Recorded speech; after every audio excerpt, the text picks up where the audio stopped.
हम लोग देखेंगे कि आर्टिकल्स क्या थे और किस तरीके से थे, है ना, और आर्टिकल्स में क्या क्या बातें लिखी गई हैं। ठीक है। अब जब पटेल साहब थे, सरदार पटेल, तो पटेल साहब ने, जैसे कि आज आप देख रहे हैं ना कि 28 राज्य और 8 केंद्र शासित प्रदेश है, तो ये व्यवस्था जो स्थापित हुई वो 1956 में स्थापित हुई। 1956 में हमारे यहाँ 14 राज्य थे। 1956 में 14 राज्य बने और उसके बाद धीरे धीरे करके वो आपको आज 28 तक पहुंच गया और 6 केंद्र शासित प्रदेश बने थे, जो कि वर्तमान में 8 है। ठीक है, ये 1956 में। तो 1956 से पहले क्या स्थिति था देश में, ये पूछा सकता है आपसे, या आपको जानना चाहिए कि 1956 में तो 14 राज्यों की स्थिति आई, 1956 से पहले क्या स्थिति थी। तो 1956 से पहले संविधान का एक भाग है पार्ट, वो है पार्ट 7। ठीक है, और पार्ट 7 में राज्यों को 4 ग्रुप में रखा गया था। Group A, group B, group C और ग्रुप डी, जिसको हिंदी में लिखा जाता था क, ख, ग, घ। ठीक है, तो ठीक है, तो अब आप देखेंगे कि क, ख, ग और घ, ये 4 ग्रुप था, है ना। तो जब ये 4 ग्रुप था, तो पटेल साहब ने जब ये देसी रियासतों को एक साथ किया, ये सारे स्टेट्स जो कि डिफरेंट थे, अलग अलग थे, इन सबको जब मर्ज किया, जब एक साथ किया, तो उन्होंने क्या किया कि इनके 4 कैटेगरी दे दी और उन्होंने कहा कि बाद में ये हम जो व्यवस्था कर रही है एक टेम्पररी व्यवस्था है, बाद में एक व्यवस्था सरकार करेगी, संसद करेगी, तो जब वो एक व्यवस्था करेगी तब इस कैटेगरी को खत्म कर देगी, है ना। तो 1956 तक जो राज्यों की स्थिति थी वो इसी प्रकार से थी कि 4 ग्रुप बनाए गए थे और 4 ग्रुप में उनको रखा गया था। लेकिन जब पुनर्गठन हो रहा था, जब राज्य बन रहा था, तो देश में एक डिमांड और चल रहा था कि राज्यों का गठन भाषा के आधार पर होना चाहिए। ये एक मुद्दा चल रहा था देश में कि स्टेट जो बने, तो स्टेट बनने का जो बेस हो वो क्या हो, भाषा हो, लैंग्वेज हो। और भाषा में भारत में विविधता है, बहुत तरह की भाषाएं बोली जाती हैं। तो राज्यों के पुनर्गठन में कौन से भाषा को आधार रखा जाए, इस बात को लेकर के सबसे पहले विरोध अगर आप देखेंगे कि भारत में कहां हुआ, तो साउथ में हुआ, दक्षिण भारत में।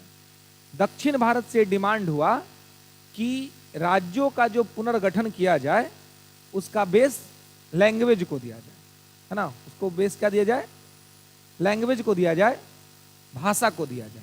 ठीक है, भाषा के आधार पर राज्यों का पुनर्गठन किया जाए। तो साउथ इंडिया से, दक्षिण भारत से जब ये आवाज उठने लगी, कभी भी अभी भी आप देखें कि भाषा का विवाद जो होता है वो जनरली दक्षिण भारत से होता है। इसका रीजन भी है क्योंकि दक्षिण भारत के जो राज्य हैं वो अपने अलग अलग भाषा है उनका। तमिलनाडु में लोग अलग भाषा बोलते हैं, केरला में लोग अलग भाषा बोलते हैं, कर्नाटका में लोग अलग भाषा बोलते हैं, है ना। तो उनका अपना एक अलग अलग डिफरेंट भाषा है। तो अब वो क्या चाहते हैं कि उनकी भाषा भी सामने आए, है ना, जो कन्नड़ है, मलयालम है, तमिल है, तेलुगु है, ये सामने आए। लेकिन दिक्कत है कि वो सेपरेट सेपरेट स्टेट में चल रहा है। और उत्तर भारत, उत्तर पूर्वी भारत, उत्तर पश्चिम Bharat, north west, north east, north का पार्ट जो है, यहाँ पर बहुसंख्यक तौर पे हिंदी बोलने वाले लोग हैं, जो हिंदी बोलते हैं और हिंदी समझते हैं। तो इस वजह से भारत में हिंदी का प्रभाव थोड़ा ज्यादा है, उत्तर भारत में, उत्तर पूर्व भारत में, उत्तर पश्चिम भारत में। लेकिन दक्षिण में सबकी अपनी अपनी लोकल जो लैंग्वेज है वो है। तो उनको था कि अगर हिंदी, चूंकि बहुसंख्यक लोग बोल रहे हैं इंडिया के अंदर में, तो उनको इस बात का डर था कि कहीं ऐसा ना हो कि ऑफिशियल लैंग्वेज हिंदी ही हो जाए, है ना, आधिकारिक भाषा हिंदी हो जाए। इसलिए वो चाहते थे कि हमारी जो भाषा है उसके आधार पर राज्यों का पुनर्गठन किया जाए। तो सब लोग ये डिमांड कर रहे थे। अब स्थिति ऐसी थी कि अगर हम भाषा के आधार पर राज्यों को गठन करते तो कहीं ना कहीं देश की यूनिटी और इंटीग्रिटी पर इसका निगेटिव इंपैक्ट पड़ता। लेकिन जब पुनर्गठन हो रहा था तब दक्षिण भारत में विरोध होने लगा कि भाई हमको राज्य चाहिए भाषा के आधार पर। तो इस स्थिति को देखते हुए 1948 में तात्कालिक जो गवर्नमेंट थी, नेहरू जी की गवर्नमेंट, तो नेहरू जी की गवर्नमेंट ने धर आयोग का गठन किया। धर आयोग, ये लिख लेंगे नोट करके कहीं पे कि पहला भाषाई आयोग, it was the first linguistic commission in India. Bharat में पहला भाषाई आयोग का गठन कब किया गया? 1948 में। ठीक है, धर आयोग है ना, इनका नाम था एसके धर। धर आयोग, धर कमीशन नाम था इनका, एसके धर। तो इनके नेतृत्व में एक कमीशन बना। तो अगर आपसे पूछा जाए कि राज्यों के पुनर्गठन के आधार के लिए भाषा जो है वो उसका क्या बेस होना चाहिए, है ना, मतलब कि उसके लिए पहला आयोग कौन सा बना था, तो कौन सा बना था? धर आयोग 1948 में, जिसके अध्यक्ष कौन थे? एसके धर। ठीक है, तो धर आयोग बनी।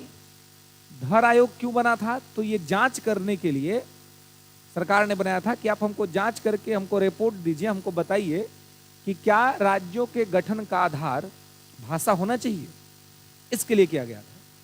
धर आयोग ने जांच किया और धर आयोग ने जांच करके अपना जो रिपोर्ट सबमिट किया, उस रिपोर्ट में कहा कि राज्यों के पुनर्गठन का आधार भाषा नहीं होना चाहिए, है ना। मतलब इसने भाषा के आधार को खारिज कर दिया। इसने कहा कि भाषा के आधार पर राज्यों को बनना ही नहीं चाहिए। अगर भाषा के आधार पर राज्य बनेंगे तो इससे इंटीग्रिटी इंपैक्ट होगा, यूनिटी इससे इंपैक्ट होगा, इसलिए भाषा के आधार पर राज्य न बनाया जाए, ये इन्होंने कहा। अब जैसे ही धर आयोग का ये रिपोर्ट आया तो दक्षिण भारत में और तहलका मचने लगा कि सरकार की तो पहले से मंशा नहीं है कि भाषा के आधार पर राज्य बनाए, और अब कमीशन ने भी कह दिया कि भाषा के आधार पर राज्य नहीं बनना चाहिए। अब हुआ कि अब क्या किया जाए भाई? तो जब फिर उधर बहुत हंगामा होने लगा तो सरकार ने एक कमेटी फिर बनाया, जेवीपी कमेटी। एक कमेटी फिर बनी, जेवीपी कमेटी। ये 1948 में ही बनी। 1948 के नवंबर महीने में ये कमेटी बन गई, क्योंकि नवंबर में इसका रिपोर्ट आ गया था, है ना। तो नवंबर में ये कमेटी बन गई, जेवीपी कमेटी। जेवीपी कमेटी में तत्कालीन प्रधानमंत्री स्वयं थे, है ना। जे मतलब जवाहरलाल नेहरू, वी मतलब वल्लभ भाई पटेल, और पी मतलब पट्टाभी सीतारमैया। जेवीपी, ठीक है। तो जेवीपी कमेटी बनी जिसमें प्राइम मिनिस्टर खुद थे, होम मिनिस्टर थे, है ना। तो इन लोगों ने जांच किया। फिर इन लोगों ने भी राय दिया कि भाषा के आधार पर राज्यों का पुनर्गठन नहीं होना चाहिए। अब देखिए कि जिस कमीशन में प्राइम मिनिस्टर स्वयं है और ये कमीशन भी कह रहा है कि लैंग्वेज के बेसिस पर स्टेट का फॉर्मेशन नहीं होना चाहिए। अब क्या होगा भाई? अब तो इन्होंने भी कह दिया। अब दक्षिण भारत में और भी विरोध होने लगा कि अब तक तो उम्मीद था कि चलो प्राइम मिनिस्टर नहीं है तो प्राइम मिनिस्टर कुछ कहेंगे, लेकिन अब इसमें तो प्राइम मिनिस्टर स्वयं थे और प्राइम मिनिस्टर ने भी कह दिया, इनकी कमेटी ने भी कह दी कि भाषा के आधार पर नहीं होना चाहिए। तो ध्यान रखेंगे, प्रारंभ के दो आयोग जो थे उन दोनों ही आयोग ने राज्यों के गठन के आधार में भाषा को खारिज कर दिया और कहा कि भाषा के आधार पर राज्यों गठन नहीं होना चाहिए। लेकिन ऐसे में दक्षिण भारत में विरोध का जो स्वर था वो और ज्यादा तेज हो गया, और ज्यादा लोग मतलब दुकान जलाने लगे, मार्केट्स में हल्ला गुल्ला होने लगा, झगड़े होने लगे। और इसी क्रम में दक्षिण भारत के एक प्रसिद्ध नेता थे श्रीराम पोटिलू, नाम था श्रीराम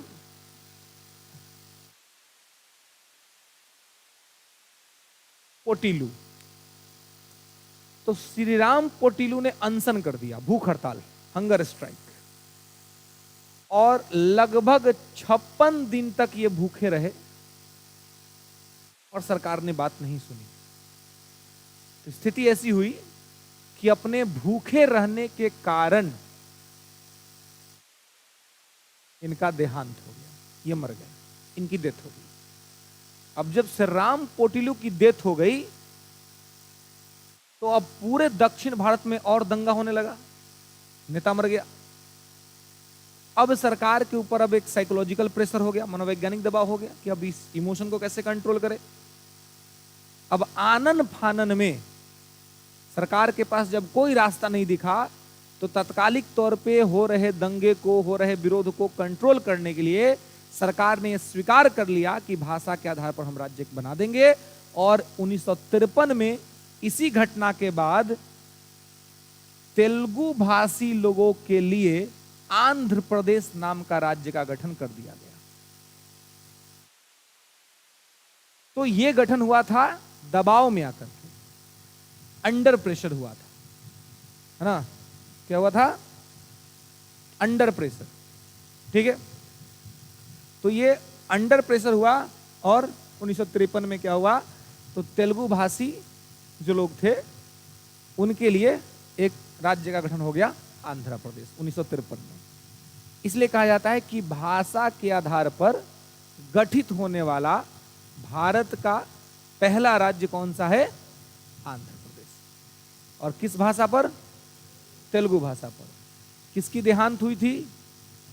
श्री राम पोटिलू की देहांत हुई थी। इसके बाद किसी कमीशन ने, किसी आयोग ने नहीं कहा था, है ना, किसी कमीशन और किसी आयोग ने नहीं कहा था, बल्कि ये हुआ था ऐसे, ठीक है। अब 1953 में जब तेलुगु भाषी लोगों के लिए आंध्र प्रदेश नाम का राज्य का गठन कर दिया गया, तो अब गांव में एक किस्सा कहा जाता है, सुने आप लोग? ने का डर नहीं होता है, परिकने का डर होता है। यू नो व्हाट इज परिकना? आदत पड़ जाना, हाँ, आदत पड़ जाना। अब किसी को आपको छूने का मन कर रहा है, आपने छू दिया, सामने वाले ने इग्नोर कर दिया, कोई बात नहीं, चलो हो सकता है गलती से हो गया हो, है ना, इग्नोर किया। अब पगला आदमी उसको क्या कह रही थी, इग्नोर कर लो, मतलब कि हमार कोई बात मानता हूं, फिर उधर के छू दिया। अभी इसको तो आदत लग जाना। अब सामने वाला बेचारा प्रतिष्ठा में नहीं बोल रहा है कि क्या बोलने जाए, और मानसिक विकलांग टाइप का आदमी समझ रहा है कि यार अपना तो काम बन रहा है, ऐसे में उसको आदत लग गया। अब इसका रिजल्ट क्या आएगा? एंड ऑफ द टाइम भयानक आएगा ना। लावा और मैग्मा अंदर तो तप रहा है, जिस दिन उद्गार होगा वोल्केनोज बाहर आएगा, है ना, ज्वालामुखी फटेगी। तो अब इधर क्या हुआ कि जब एक राज्य भाषा के आधार पर बन गया ना, तब दक्षिण भारत के सभी राज्यों को हुआ, ये को तो बन गया, सबको बना के दीजिए। अब सरकार के लिए भी चुनौती हो गया। देखते होंगे कोई केस होता है, जब कोर्ट में कोई बड़ा क्राइम व्राइम होता है, उसमें 10-12 को अपराधी रहता है, तो वकील सब क्या करता है, सब आदमी को एक के साथ कोर्ट में पेश नहीं करेगा। उस अपराध में जो उसका थोड़ा कम अपराध रहेगा ना, पहले उसको जज साहब के सामने लेके जाएगा। आज जज साहब से कहेगा, जज साहब इसको बेल देना दीजिए, देखिए इसका परिवार मर रहा है बेचारा, इसको बेल कर दीजिए। जज साहब उसको बेल लिख दिए, चलो भाई हो गया बेल। अब जब उसका बेल हो गया, अब सबको एक साथ घुसा देगा अगला दिन ला करके, बोला यही केसवा में कल आप उसको बेल दिए थे ना, तो अब इस सबको कैसे रखिएगा। इसलिए कोई गंभीर मामला होता है कि वकील से पहले कहता है कि एक आदमी को बेल करवाएंगे, पहले एक आदमी को बेल कराता है, एक आदमी को बेल मिल गया, फिर अगला दिन सबको पेश करा देगा कोर्ट में। जज साहब कहेगा महाराज यही केसवा में आप दुओं को बेल दिए हैं पहले, इसका कैसे, किस ग्राउंड पर इसका रोकिएगा। जज साहब उसको भी देते हैं। तो ये सब स्ट्रेटजी होता है। तो इधर जब एगो बन गया, तो अब दक्षिण भारत के अन्य राज्यों को लगा कि जब एगो बन गया तो बाकी भी तो बनेगा। अब डिमांड और शुरू हो गया। अब सरकार के सामने बड़ी चुनौती होगी कि अब सरकार क्या करे, एक तो बना दी थी, इसलिए पहले ही किसी को परिकने ही मत दीजिए, है ना, आदत ही मत लगने दीजिए। फर्स्ट अटेम्प्ट में उपाय कर दीजिए, पहले अटेम्प्ट में उपाय हो जाएगा तो क्या हो जाएगा, है ना, कहते हैं कि दूध का जला छाछ को फूक फूक के पीता है ना, है ना। वो देखा ना 3 इडियट वाली मूवी देखे होंगे आप लोग, बिन बुलाए ले चल जाता है सब खाना खाने, हैं, बिन बुलाए ले, और पकड़ा जाता है सब क्लासमेट सब है, स्कूल के कॉलेज के प्रोफेसर के बेटी का शादी है, तो उसी में स्टूडेंट बिन बुलाए ले चल गया खाने। लेकिन कॉन्फिडेंस देखिए रैंचो का, पकड़ लिया, बोला तुम किधर से हो, बोला मैं साइंस की तरफ से हूं। कॉन्फिडेंस होना चाहिए आदमी के अंदर में, है ना, बाकी बात तो बाद में होगी। अब प्रोफेसर सुने ये क्या बता रहे यार, उसको बताना चाहिए कि वो लड़का के साइड से है या लड़के, तो बोले मैं साइंस की तरफ से, है ना, साइंस की फैकल्टी की तरफ से मैं आया हूं। तो हालांकि पकड़ा तो जाता है सब। तो वो जो दूगो रहता है लो कॉन्फिडेंस वाला, उसका फ्रेंड दूगो, उसका कॉन्फिडेंस हमेशा लूजे रहता है, तो वो कहता है कि सर इस बार माफ कर दीजिए, अगली बार से तो हम अपने शादी में भी खाना नहीं खाएंगे, है ना, इस बार भले बिन बुलाए ला गए हैं, नेक्स्ट टाइम से अपनों वाला में नहीं जाएंगे, है ना। तो कॉन्फिडेंस की बात होती है। खैर, तो यहां पर क्या हुआ कि अब जब डिमांड होने लगा, तो अब सरकार को फिर परेशान होकर के 1953 में एक और आयोग बनाना पड़ा, फजल अली आयोग। 1953 में एक और आयोग बना जिसका नाम था फजल अली आयोग। फजल अली आयोग। अब फजल अली आयोग 1953 1953 बना फजल अली आयोग। अब फजल अली आयोग को कहा गया कि आप जो है दीजिए, रिकमेंडेशन करिए। तो फजल अली आयोग ने जब देखा और समझ गया कि भाई अब तो भाषा के आधार पर तो राज्य बनाना ही पड़ेगा, क्योंकि अब परिस्थितियां वैसी हैं नहीं कि आप इसको ठीक कर पाए। सरकार भी लगभग अंडरस्टूड हो चुकी थी कि लैंग्वेज के बेस पे हमको बना करके देना पड़ेगा। तो इन्होंने स्वीकार कर लिया, फजल अली आयोग ने 1956 में अपना रिपोर्ट दिया, और 1956 के अपने रिपोर्ट में स्वीकार कर लिया कि प्रांतों के गठन का आधार भाषा होना चाहिए। तो अगर आपसे पूछा है कि पहली बार किस आयोग ने स्वीकार किया था, तो फजल अली आयोग ने स्वीकार किया था कि भाषा के आधार पर प्रांतों का गठन होना चाहिए या राज्यों का गठन होना चाहिए। तो इसने स्वीकार कर लिया, इन दोनों ने स्वीकार नहीं किया था। भाषा के आधार पर बनने वाला पहला आयोग कौन सा था? धर आयोग, ठीक है। दूसरा आयोग कौन था? जेवीपी था। दोनों ने भाषा के आधार को खारिज कर दिया था। भाषा के आधार को किसने स्वीकार किया? फजल अली आयोग ने। कब बना था?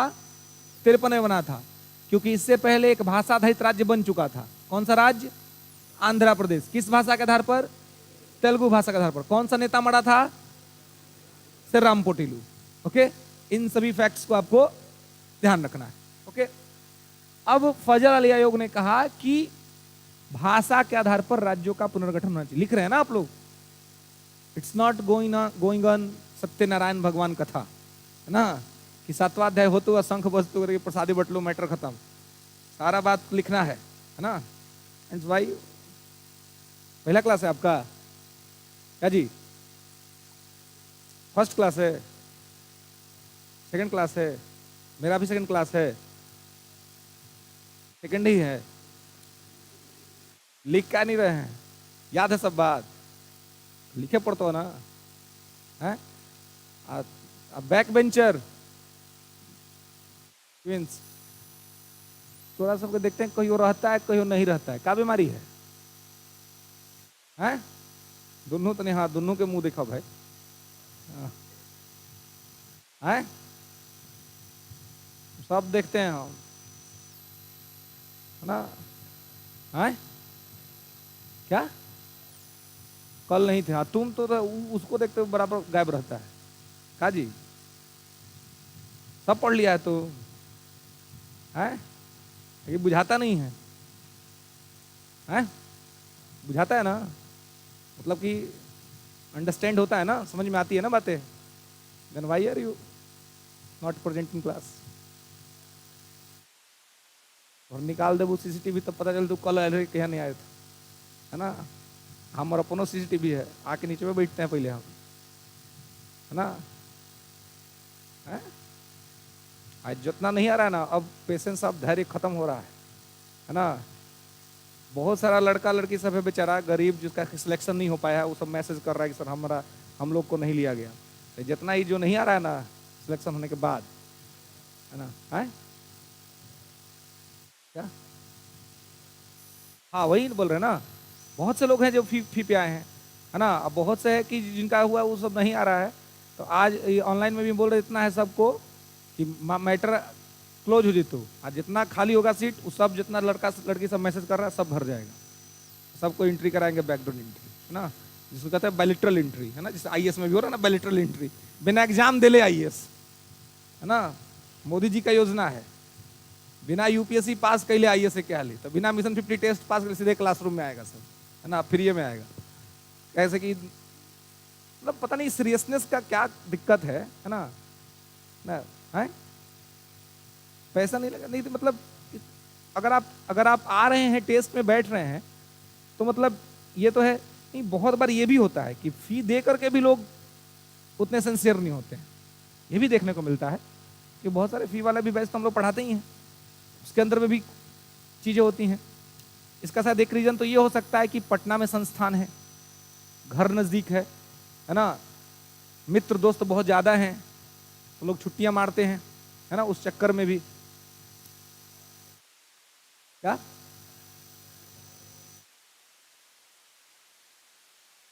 हर नाम हो गया। आयोग को इंग्लिश में कमीशन कहते हैं, तो इसके धर कमीशन। अब राम के इंग्लिश तो पूछ ले लो कि सर राम के इंग्लिश की हो, तो अगल धर नाम ना हलो हो, हैं, तो धर के हम कहां से इंग्लिश बता देंगे, हैं। हमारा नाम है अभिजीत, अब तुम कहे सर अभिजीत का इंग्लिश बताइए, अब कहां से बताइए वो, हैं, लिखे पढ़ तो ना, मतलब जो वर्ड मीनिंग है वैसे लिखना पड़ेगा, है ना।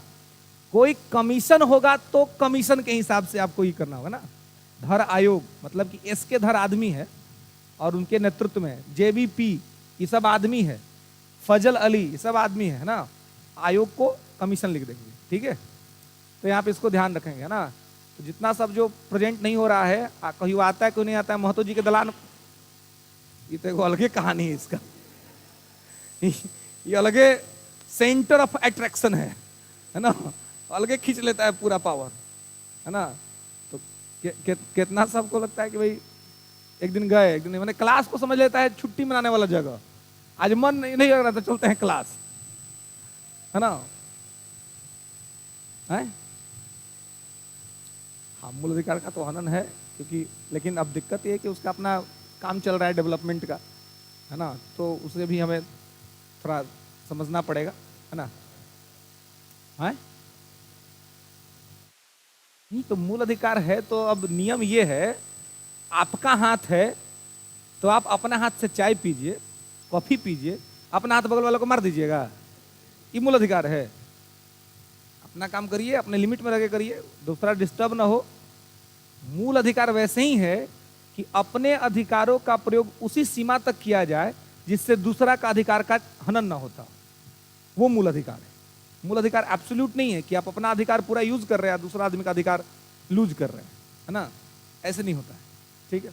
खैर, तो अब इसने कहा कि भाषा के आधार पर राज्यों का पुनर्गठन होना चाहिए, लेकिन एक राज्य एक भाषा के सिद्धांत को अस्वीकार कर दिया। लिख लेंगे, but one state one language provision completely rejected by this commission। लेकिन एक राज्य एक भाषा के सिद्धांत को पूरे तौर पर इस आयोग के द्वारा अस्वीकार कर दिया गया। एक राज्य एक भाषा के सिद्धांत को पूरे तौर से इस आयोग के द्वारा अस्वीकार कर दिया गया, ठीक है। एक राज्य एक भाषा मतलब कुछ लोग ये चाहते थे कि जो राज्य जिस भाषा के आधार पर बने उसमें केवल उसी भाषा के लोग रहे, तो इसको रिजेक्ट कर दिया गया, ये नहीं होगा। मतलब राज्य चाहे बन जाए जिस भी भाषा के आधार पर, वहां पर हर भाषा के लोग रह सकते हैं, कोई दिक्कत नहीं, है ना, हर भाषा के लोग हर राज्य के अंदर में रहेंगे। इसलिए one nation one state one language का जो प्रिंसिपल था उसको रिजेक्ट किया गया। ये कहा गया कि ठीक है, भाषा के आधार पर राज्य भले बन जाए, लेकिन हम एक राज्य एक भाषा सिद्धांत को स्वीकार नहीं करेंगे। क्लियर है? तो एक राज्य एक भाषा हमारे देश में नहीं चलता है, लेकिन कुछ राज्य भाषा के आधार पर बने हैं। ठीक है, लेकिन उन राज्यों में अलग अलग भाषा बोलने वाले लोग भी जाकर के रह सकते हैं, इसमें कहीं कोई दिक्कत नहीं। क्लियर है? चलिए अब देखिए, तो इन्होंने एक रिकमेंडेशन दिया और इनका रिकमेंडेशन आया कि जो इन्होंने ही कहा था कि जो 4 को जो ग्रुप बना है ना, इस सब ग्रुप को खत्म कर दिया जाए, 16 गो राज्य और 3 गो केंद्र शासित प्रदेश, 3 यूटीज बना दिया जाए। ये रिकमेंडेशन किसने किया? फजल अली आयोग ने, कि 16 राज्य और 3 केंद्र शासित प्रदेश बनाए जाए। ये रिकमेंडेशन किसने किया? फजल अली आयोग ने किया। ठीक है, इनके सिफारिश को सरकार ने माना, लेकिन हूबहू नहीं माना। एक भाषा के को तो मान ही लिया कि भाषा के आधार पर होना चाहिए। हाँ, इस 4 कैटेगरी को खत्म कर दिया गया। 1956 में एक संविधान संशोधन हुआ, 7वां संविधान संशोधन अधिनियम 1956, 7 कॉन्स्टिट्यूशनल अमेंडमेंट एक्ट 1956, 7वां संविधान संशोधन अधिनियम 1956। इसके साथ क्या हुआ? भाग 7 को खत्म कर दिया गया। ये जो भाग 7 में A, B, C, D ये 4 को जो कॉलम बने थे, इसको खत्म कर दिया गया। ठीक है, ये बस केवल प्रशासनिक सुविधा के लिए बना दिया गया था, इसलिए तो ये टेम्पररी था। इसलिए उन्होंने कहा था कि ये टेम्पररी है, बस हमने बना दिया है, बाद में इसको खत्म कर दिया जाएगा। इसलिए इसको खत्म कर दिया गया। और खत्म करने के लिए 7वां संविधान संशोधन अधिनियम 1956 भाग 7 खत्म कर दिया गया और ये 4 कैटेगरीज खत्म कर दी गई और सबको मर्ज कर दिया गया, मिला दिया गया। और सबको मिला करके 1 नवंबर 1956 को हमारे देश में 14 राज्य और 6 केंद्र शासित प्रदेश बना दिए गए 1956 में, है ना। 1 नवंबर 1956 को देश में 14 राज्य और 6 केंद्र शासित प्रदेश जो थे वो क्या हुए? अस्तित्व में आए। ठीक है, क्लियर है? तो ये कब हुआ? 1956 में 1 नवंबर को, है ना, 1 नवंबर 1956। ठीक है, ये यहां पर ऐसे हुआ है। हाँ, इनके रिपोर्ट के बेसिस पर, हालांकि इन्होंने 16 कहा था, सरकार ने 14 किया। ठीक है, इन्होंने 3 कहा था, सरकार ने 6 किया। ठीक है, तो उसके बाद ये स्टेट अस्तित्व में आए और इन सबको मिला करके, सबको एक एक साथ कर करके और उसके बाद हमने बना दिया, जिससे कि किसी को कोई खास असुविधा न हो। इसके बाद धीरे धीरे करके फिर राज्यों की संख्या बढ़ी। ऐसे आपसे पूछा जाता है कि भारतीय संघ का 15वां राज्य कौन सा था? 14 के बाद 14 तो बन गए 56 में, तो इससे सवाल नहीं पूछा जाता है। अब इसके बाद जो इंक्लूज हुआ वहां से पूछा जाता है कि 15वां राज्य कौन सा था? गुजरात। गुड, तो 15वां राज्य गुजरात था। 1960 में महाराष्ट्र में 2 भाषा के लोग रहते थे, मराठी बोलने वाले और गुजराती बोलने वाले। तो गुजराती भाषा के लोगों ने यह डिमांड किया कि हम लोग यहां पर नहीं, मतलब हमारा एक सेपरेट स्टेट हो जाए। तो उनको एक सेपरेट स्टेट दिया गया और वही 1960 में महाराष्ट्र से अलग होकर के गुजरात बना। तो गुजरात बन गया भारतीय संघ का 15वां राज्य। ऐसे ही फिर 1963 में एक राज्य बना नागालैंड, है ना। ट्विनसंग पहाड़ी क्षेत्रों को अलग करके राज्य बना नागालैंड, जो कि 16वें नंबर का राज्य था। 15 नंबर पर गुजरात बना, 16 नंबर पर नागालैंड बना। ठीक है, इस तरीके से धीरे धीरे करके वर्तमान परिस्थिति में आप देखते हैं कि राज्यों की संख्या 28 हो गई है। बीच में 29 हो गई थी जब तेलंगाना आंध्र प्रदेश से हट करके बना था, लेकिन फिर जब जम्मू कश्मीर से राज्य का स्टेटस छीन लिया गया तो फिर वो नंबर घट करके 28 पर आ गया। ठीक है, तो ऐसे राज्यों की संख्या बढ़ाने घटाने का काम जो है वो संसद कर सकती है। तो अब ये सब संसद कैसे करती है, संसद के द्वारा कैसे होता है, इसको समझने के लिए अब हम चलते हैं अपने आर्टिकल पे कि हमारा आर्टिकल्स क्या कहता है। यहां तक में कहीं कोई कंफ्यूजन नहीं है, यह आयोग कैसे बने, किस तरह से हुआ। अब चलिए आर्टिकल्स पे देखते हैं कि भाग 1 के अनुच्छेद सब क्या कहता है, आर्टिकल्स क्या कहते हैं।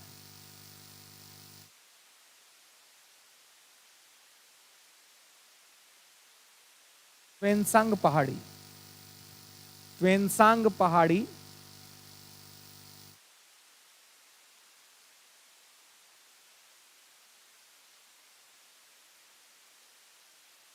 चलिए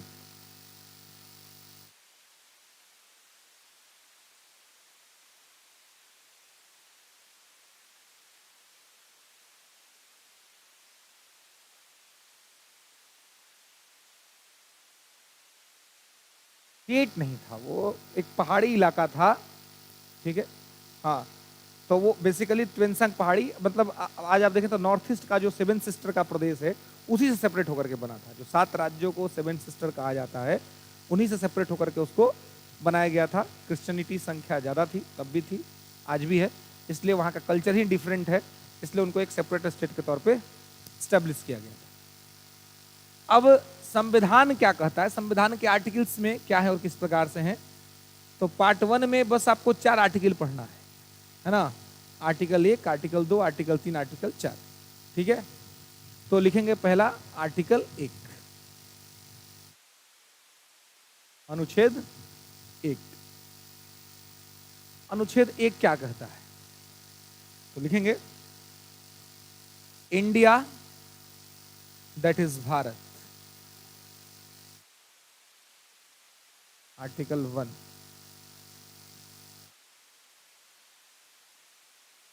इंडिया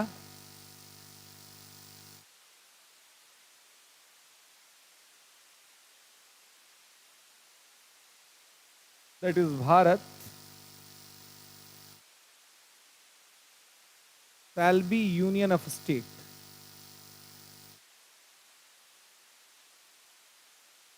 इंडिया अथवा भारत राज्यों का संघ होगा।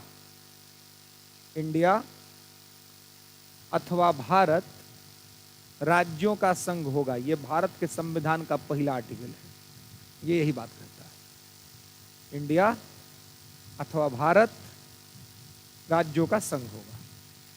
मतलब इस आर्टिकल में 2 बातें आपको समझनी है, 2 बातें यहां पे मुख्य है। एक है इंडिया दैट इज भारत, है ना, तो इस एक हिस्से से आपको क्या पता चलता है, नाम, नेम, कि इंडिया या भारत ये एक नाम है। तो इससे 2 चीज पता चलता है, एक तो नाम, ये shall be union of state, राज्यों का संघ होगा। इससे क्या पता चलता है, इससे पता चलता है नेचर, प्रकृति, है ना, इससे आपको नेचर पता चलता है कि भारत राज्य की प्रकृति क्या होगी। क्लियर है। तो अब देखिए जो नाम है, तो इसमें 2 नाम है, एक इंडिया और एक भारत। ऐसे तो भारत के बहुत सारे नाम हैं, है ना, जो प्रयोग में लाए जाते हैं, लेकिन जो ऑफिशियल नाम है, जो ऑफिशियली जिसको शामिल किया गया है, वो कौन कौन से नाम हैं, तो वो इंडिया और भारत जो संविधान में लिखा हुआ है। ऐसे तो आप देखते होंगे हमारे सनातन के अंदर में जब घर में पूजा पाठ होता है और पंडित जी जब संकल्प बोलते हैं, है ना, तो पता नहीं वो जानकारी रखते हैं कि नहीं, लेकिन वो जब वो बोलते हैं तो भारत का पूरा नाम बोल जाते हैं, है ना, वो पूरा नाम बोलते हैं, जम्बू द्वीपे भारतवर्षे भरतखंडे आर्यावर्ते देशांतर्गते मध्य देशे, ना, पूरा भारत का नाम ले लेते हैं जो हमारे संस्कृत साहित्य के अंदर में वर्णित है ना। तो मतलब एक प्रकार से भारत का पूरा नाम वहां पे है, लेकिन वो संस्कृत में जो प्रयुक्त भाषा बातें हैं वो है। यहाँ जो संविधान में ऑफिशियली जो चर्चा में है वो ये 2 है, एक इंडिया और एक भारत। ठीक है, अब आप देखेंगे कि इंडिया जो है इट्स अ कॉलोनिकल आइडेंटिटी। ये एक हमारा औपनिवेशिक परिचय है।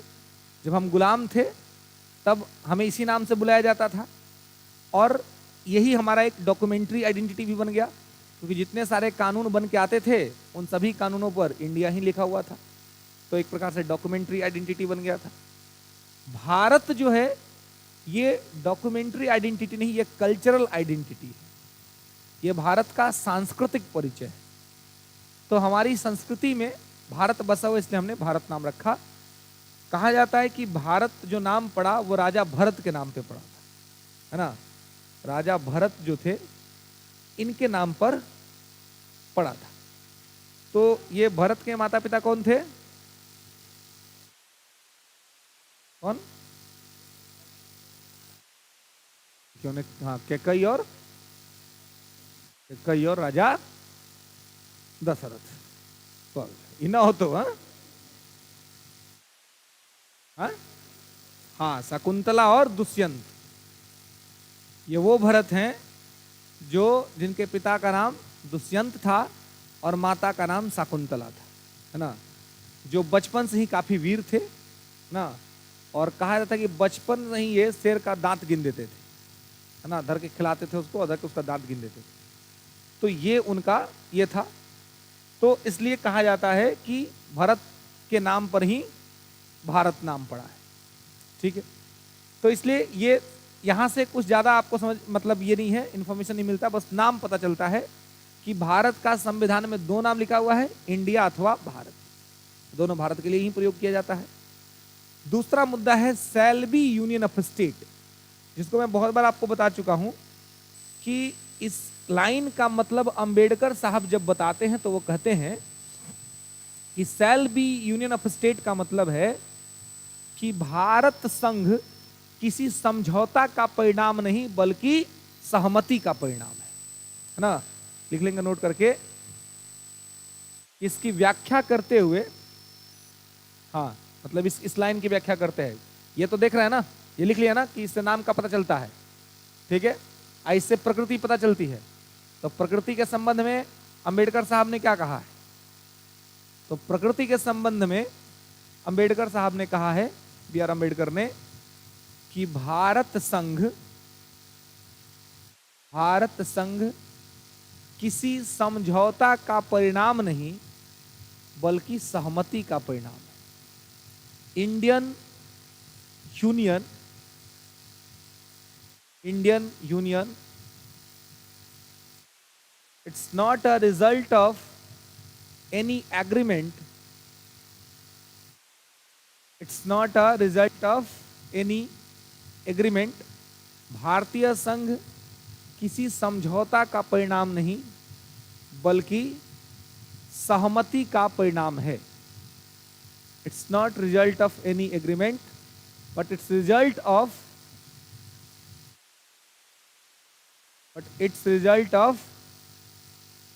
Dedication, it's result of dedication and honesty. मतलब कि समर्पण है ये, इसमें किसी भी प्रकार का कोई समझौता नहीं हुआ है, कोई समझौता नहीं है। मतलब जो राज्य हैं उन्होंने स्वतः अपने अधिकार केंद्र को दे दिए हैं, ठीक है। इसीलिए मैंने आपको बताया था कि यूनियन कभी भी टूट नहीं सकता है। जहां आप स्वयं ही अपना अधिकार किसी दूसरे को सौंप देते हैं, वहां पर फिर झगड़ा होने का कोई मतलब बनता है? कभी भी झगड़ा कब होता है जी? जब दोनों तरफ से बम्बार्डिंग हो, है ना। अब कोई आदमी आपके साथ बुरा बर्ताव कर रहा है या कुछ अच्छा नहीं बोल रहा है जो आपको अच्छा नहीं लग रहा है, लेकिन फिर भी आप रिप्लाई नहीं कर रहे हैं, आप सुन रहे हैं चुपचाप, तो संभव है कि झगड़ा नहीं होगा। अगर ठीक ठाक आदमी होगा, मतलब राक्षस प्रवृत्ति का व्यक्ति नहीं होगा, तो चुप तो हो ही जाएगा ना। अगर आप किसी से नहीं लड़ रहे हैं और सामने वाला भी इंसान ही है ठीक ठाक, तो फिर वो कितना बोलेगा? बोलने में तो आनंद तब ना आता है जब सामने से रिप्लाई आता हो। जब रिप्लाई नहीं है तो क्या कोई झगड़ा करेगा किसी से, है ना। वो कुछ 1-2 लोग होते हैं, 1-2%, है ना, एकदम राक्षसी प्रवृत्ति के लोग, जिनको है कि नहीं हमको किसी को दबा देना है, किसी को मार देना है, तो वैसे लोग उस स्तर पे जाते हैं। सामान्य मानव ऐसा नहीं करता है। तो कहने का मतलब ये है कि जब इस तरह की स्थिति बनती है तो हमारे अंबेडकर साहब ने इसे कहा है कि ये सहमति का परिणाम है।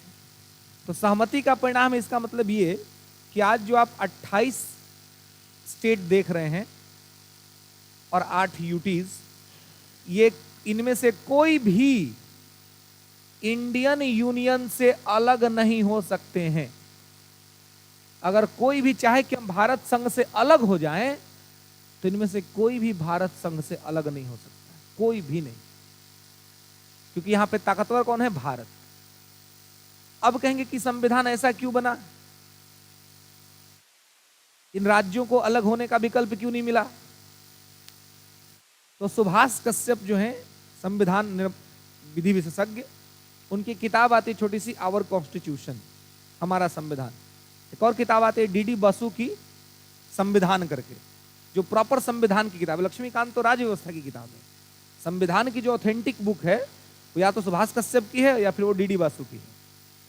तो सुभाष कश्यप लिखते हैं कि किसी भी देश का संविधान उस देश के आंतरिक परिस्थितियों का उपज होता है। मतलब वो उसका जो इंटरनल सीन होता है उसी का रिजल्ट होता है उसका कॉन्स्टिट्यूशन। ठीक इसी प्रकार से कोई व्यक्ति अगर आपके साथ जो भी बर्ताव करता है, वो बर्ताव क्या है? उसके अंदर चल रही परिस्थितियों का बर्ताव, उसके अंदर जो चल रहा है उसी का तो प्रोडक्ट होता है, जो चीजें अंदर से निकलती हैं। अब कोई आदमी मान लीजिए क्रोध में है और उससे जाकर के आप प्रेम की बातें करें, तो मारपीट नहीं कर देगा? हाँ, जब वो ठीक ठाक स्थिति में है तब जाकर उससे करिए अच्छी बातें, सुनेगा। लेकिन क्रोधावस्था में है ना, दिमाग शून्य हो चुका है, समझदारी है नहीं उस टाइम पर, तो उस टाइम जाकर के आप उसको समझदारी का बात समझाइएगा तो समझेगा? नहीं समझेगा, क्योंकि उस समय का सीन ही कुछ अलग है। तो भारत का संविधान ये यूनियन क्यों बना? अमेरिका जैसा फेडरेशन क्यों नहीं बना? अमेरिका के राज्य जब चाहे तब अमेरिका से अलग हो सकते हैं, लेकिन भारत के राज्य कभी भी अलग नहीं हो सकते हैं। इसका रीजन ये है कि भारत जब एक संघ बन रहा था, उस समय भारत विभाजन के दौर से गुजरा था। भारत का पार्टीशन हुआ था, एक अलग राष्ट्र ही बना था, पाकिस्तान। तो जो आदमी अपने जीवन में जो दुख झेल लेता है ना, वो नहीं चाहता है कि ये दुख फिर आगे झेलना पड़े। तो भारत ऑलरेडी पार्टीशन के बाद बना था, उसके बाद फिर संघ बन रहा था। तो हमने सोचा कि संविधान ही ऐसा बना देते हैं कि फिर अलग होने का कोई विकल्प ही नहीं, इसलिए ऐसा संविधान बना। अब जो आदमी 2-3 बार धोखा खाया हो, बार बार धोखे खाने से उसका मैटर बिगड़ रहा हो, तो चौथा बार कहीं अगर मैटर उसका फिट होगा तो पहले ही क्या बोलेगा? भाई अपना देख लीजिए, हमारा तो यही इतिहास रहा है ना, अपना यही हिस्ट्री रहा है ना। लेकिन हम लोग यहाँ दिक्कत क्या होता है जी, जब मैटर बनाते सब कौन अपनी हिस्ट्री नहीं बताता है, बताता है? मैटर जब होता तो हिस्ट्री अपने खुल जाता है, इतिहास का पन्ना अपने खुल जाता है। इतिहास के पन्ना को पहले ही किसी के सामने खोल दीजिए, तब बहुत सहजता हो जाता है कि नहीं? सहजता नहीं हो जाएगा? हाँ, लेकिन तब जब आदमी ठीक ठाक हो, समझदार टाइप का हो। नहीं तो अगर आप किसी के सामने इतिहास का पन्ना खोल दिए और वो मालूम चला कि वो आपका पूरा वर्तमान खराब कर दिया, है कि नहीं? तो व्यक्ति भी ठीक होना चाहिए जिससे आप इतिहास की बातें कर सके, है ना।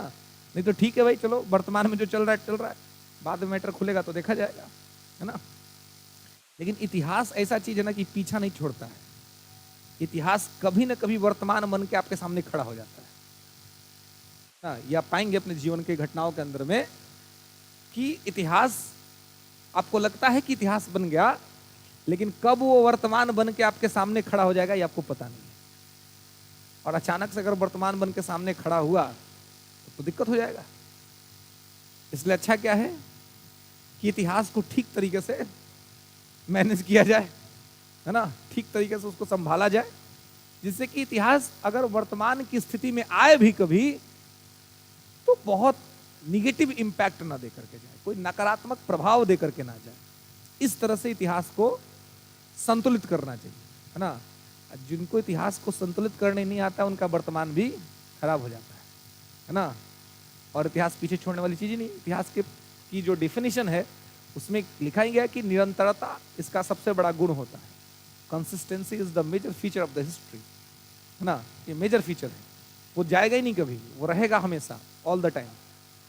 तो जब रहेगा हमेशा तो उसको मैनेज करना ही ठीक है, ठीक तरीके से उसको प्रबंधित कर दे ताकि किसी तरह की कोई दिक्कत ना हो। खैर, तो ये संघ क्यों बना कि कभी टूटेगा नहीं?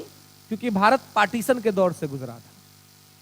तो पार्टीशन के दौर से गुजरा था, इसलिए हम नहीं चाहते थे कि दोबारा हमें पार्टीशन के दुख में जाना पड़े।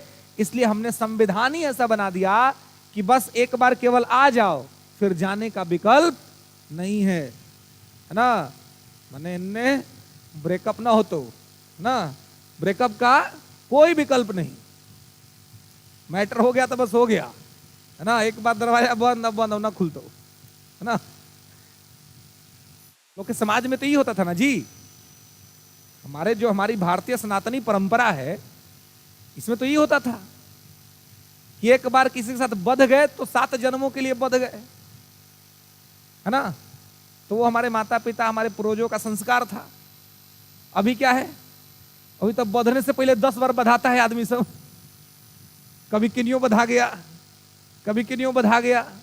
बाद में समझ में आया कि माता पिता सबसे अच्छे हैं। आप जो चुनिएगा ना वो आपका चयन होगा, अब माता पिता जो चुनेंगे वो ईश्वर का चयन होगा। तो वहां कोऑर्डिनेशन बैठाना थोड़ा आसान होता है। हमारे चयन में कोऑर्डिनेशन बैठाना बड़ा मुश्किल होता है। मुश्किल क्यों होता है? क्योंकि साइकोलॉजी काम नहीं करती है, लोग समझते नहीं है। अब मैं एनएसएसओ का डाटा पढ़िएगा, national sample survey organisation. NSSO का जो नया डाटा रिलीज हुआ है वो कह रहा है कि भारत में बड़े स्तर पर शादियां टूट रही हैं, और जो शादियां टूट रही हैं इसमें सबसे ज्यादा लव मैरिज वाली शादियां हैं। वही लोग जो एक टाइम पे कहते हैं कि तुम्हारे बिना नींद नहीं आती है, वही कहते हैं कि तुम्हारे साथ नींद नहीं आती है, तो हमारा पिंड छोड़ दो, हमरा से दूर चल जाओ। एनएसएसओ का डाटा कह रहा है जी।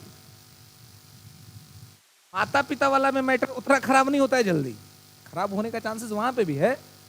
लेकिन आप सोचिए, आप अनुभव कीजिए, आप देखिए, अगर अपने अंतरात्मा में झांक करके देखिएगा, अपने आस पड़ोस में देखिएगा, तो हमारी पीढ़ी से पहले की जो पीढ़ियां हैं उस पीढ़ी में क्या कभी ब्रेकडाउन देखा है आपने अपने परिवारों के अंदर में, अपने समाज में? आज तक नहीं देखा जी। लेकिन असहमतियां देखी हैं, असहमतियां देखी हैं, झगड़े देखे हैं। ऐसा कोई कह नहीं सकता कि किसी के माता पिता में लड़ाई नहीं हुई। कभी होती है, अभी भी हो जाती है कभी कभी। बात बात पे बच्चों को लेकर के ही माता पिता का 2 गुट बन जाता है। माँ कहती ये होना चाहिए, पिताजी कहते ये होना चाहिए। तो झगड़े तो उनके अभी भी होते हैं, पहले भी होते थे, लेकिन उनके झगड़े में कभी भी अलग होने वाला विकल्प सामने नहीं आया। क्योंकि जैसे भारत का संविधान है ना, वैसे वो संबंध है। उनके दिमाग में बैठा हुआ है कि रहना तो हमें साथ ही है। तो जब ये दिमाग में बैठ जाता है कि रहना साथी है, तो आदमी सामंजस्य बिठाना सीख जाता है, संतुलन बिठाना सीख जाता है। और जब दिमाग में ये बैठा हो कि अरे हम तो सेपरेट हो जाएंगे, हम तो अलग हो जाएंगे, ये अगर दिमाग में बैठा हो, तो फिर आप थोड़ी छोटी मोटी गलतियां भी किसी का आप इग्नोर नहीं करते हैं, क्योंकि आपको पता है कि यार हम तो अलग हो ही जाएंगे, क्या दिक्कत है। साइकोलॉजी का प्रॉब्लम है, मनोविज्ञान का इशू है।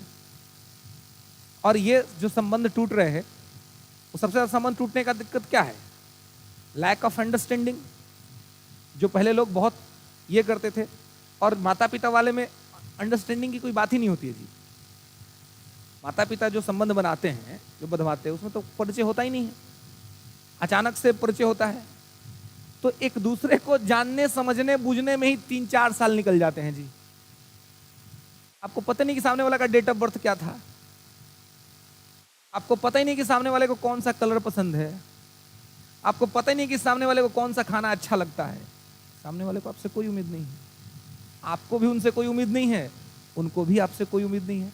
ऐसी स्थिति में अगर आप कोई डेट भूल जाते हैं, कोई झगड़ा नहीं, पता ही नहीं है क्या बताया गया ये। अगर आप उनके पसंद के खाना नहीं भी खाते हैं, रेस्टोरेंट में जाकर कुछ और ऑर्डर कर लेते हैं, कोई झगड़ा नहीं, पता ही नहीं था यार तुमको क्या पसंद है। अब ऐसे में क्या होता है, इट्स अ साइकोलॉजिकल प्रोसेस। अब दोनों ही आदमी एक दूसरे को साथ समझ जाते हैं कि पगला ना सुधर, तो इसका मेरा मतलब मेरे हिसाब से तो रहेगा नहीं, सामने वाला भी समझता है कि मेरे हिसाब से नहीं रहेगा। अब ऐसे में क्या होता है, फिर भी उनका कोऑर्डिनेशन बन जाता है। इधर क्या होता है, बिफोर मैरिज तो होता है कि तुम जो कह दो वही सही।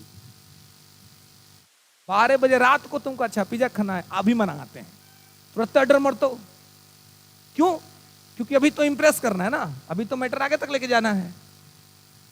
आज जैसे ही विवाह हो जाता है तब आदमी को क्या लगता है, अब साइकोलॉजी बदलेगा, अब तो लगे कि अब तो भाई पति हो गया चाहे पत्नी होगी, अब छोड़ के कहां जाएगा। तो अब 12 बजे रात का क्या, 12 बजे दिनों को कहते हो ना कि इतनी पिज्जा मंगाओ, तो कहेगा पैसा का दिक्कत है, प्रत्येक कह देगा कि पैसा का दिक्कत है, अभी रुको, अब सैलरी आने दो महीना का। अब लगेगा कि यार पहले कितना मानता था, अब तो तनिको हमारा वैल्यू नहीं है ना। कहेगा तुम चलो आज शॉपिंग करा दो, बोला अभी नहीं, अभी तो 2 महीना से पैसा कम हो रहा है, तीसरा महीना में। अब एडजस्टमेंट का इशू होना शुरू हो जाएगा कि पहले एक लाइन पर 3 सामान खरीदाता था, अब 3 बार बोलने पर एक भी सामान नहीं खरीदाता है, टाइम पे चीजें नहीं हो रही हैं। अब लैक ऑफ अंडरस्टैंडिंग यहीं से शुरू हो जाएगा। जबकि दोनों को ये समझना पड़ेगा कि विवाह के पहले का जीवन अलग जीवन था और विवाह के बाद का जीवन अलग जीवन है। इस ठीक से इसको समझ करके अगर मैच्योरिटी लेवल पर लेकर के चले तो एनएसएसओ इस तरह का डाटा नहीं लेकर के आएगा, लेकिन उस लेवल पर जाकर के अंडरस्टैंडिंग डेवलप नहीं हो पाती, इसलिए यहाँ पर इस तरह की समस्याएं होती हैं। और जब इस तरह की शादियां टूटती हैं तो माता पिता और क्या होते हैं, डर जाते हैं, है ना, डर जाते हैं ना, क्योंकि कोई माता पिता नहीं चाहता है कि हमारे बच्चे या बच्ची को किसी को कोई दुख हो, कोई कष्ट हो। इसलिए माता पिता चाहते हैं कि हमारे द्वारा ही चयन किया जाए।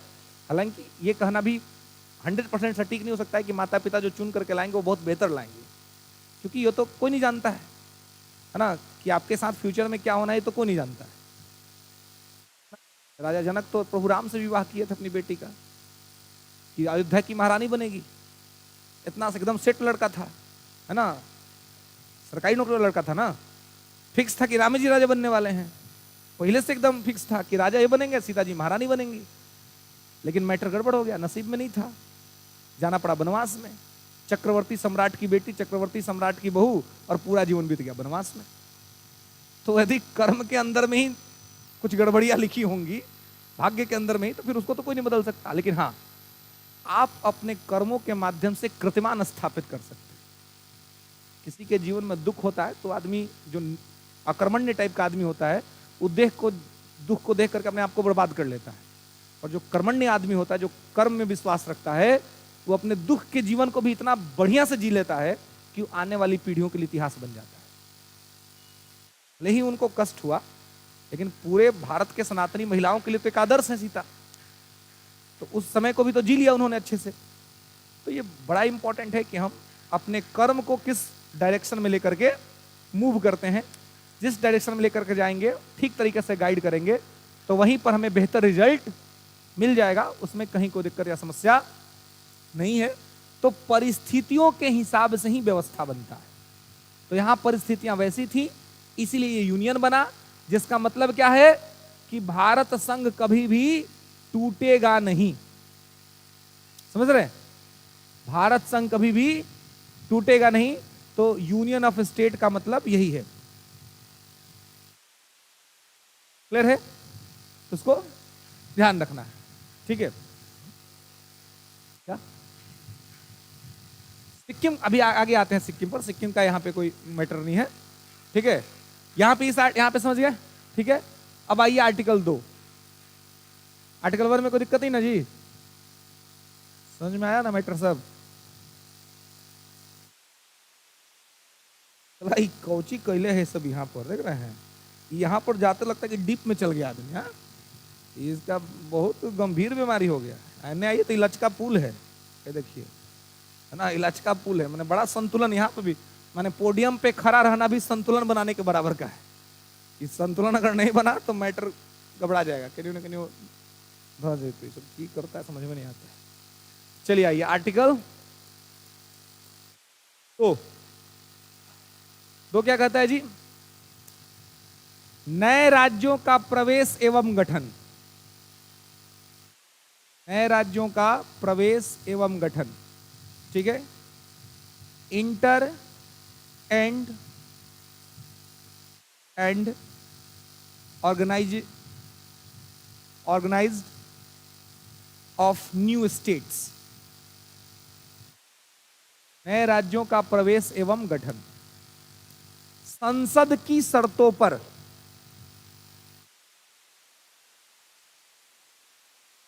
On the condition of parliament.